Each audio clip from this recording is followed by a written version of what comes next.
என் உயிரிலும் மேலான ஆத்மபந்துகளுக்கு எம்பெருமானை பிரார்த்தித்து விஷ்ணு சகஸ்ர நாமாவளி அர்த்தங்களை பார்ப்போம். சத்தியமேதா யாதவர்களுக்கும் ஒருத்தனாக மெய்யாக நினைத்து வழிகாட்டியவர்.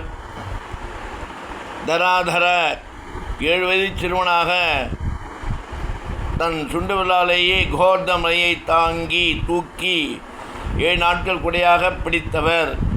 தேஜோ விருஷ அன்பர்களை காப்பதில் தன் சக்தியை புழிபவர். யுதிதர சிறு கண்ணனாக இந்திரனையும் அடக்கும் திவ்ய சக்தி உள்ளவர். சர்வசத்துவ பிரதாம்பர ஆயுதங்களை தரிப்பவர்களுக்குள் சிறந்தவர். பிரக்கிரக தாம் தேரோட்டியாக இருந்து கடிவாளத்தால் குதிரைகளை கட்டுப்படுத்தியவர்.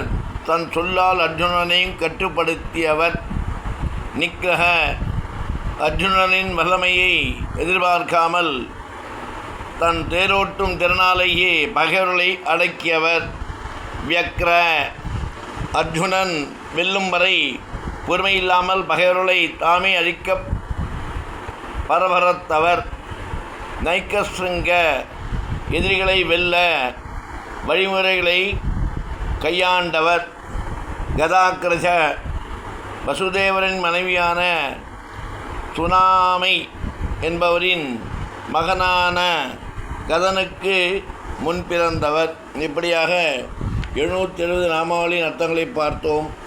தொடர்ந்து பார்ப்போம் உங்கள் ஆதரவுடன் என்று கூறிக்கொண்டு ராமானுஜன் திவ்ய திருவடிகளே சரணம்.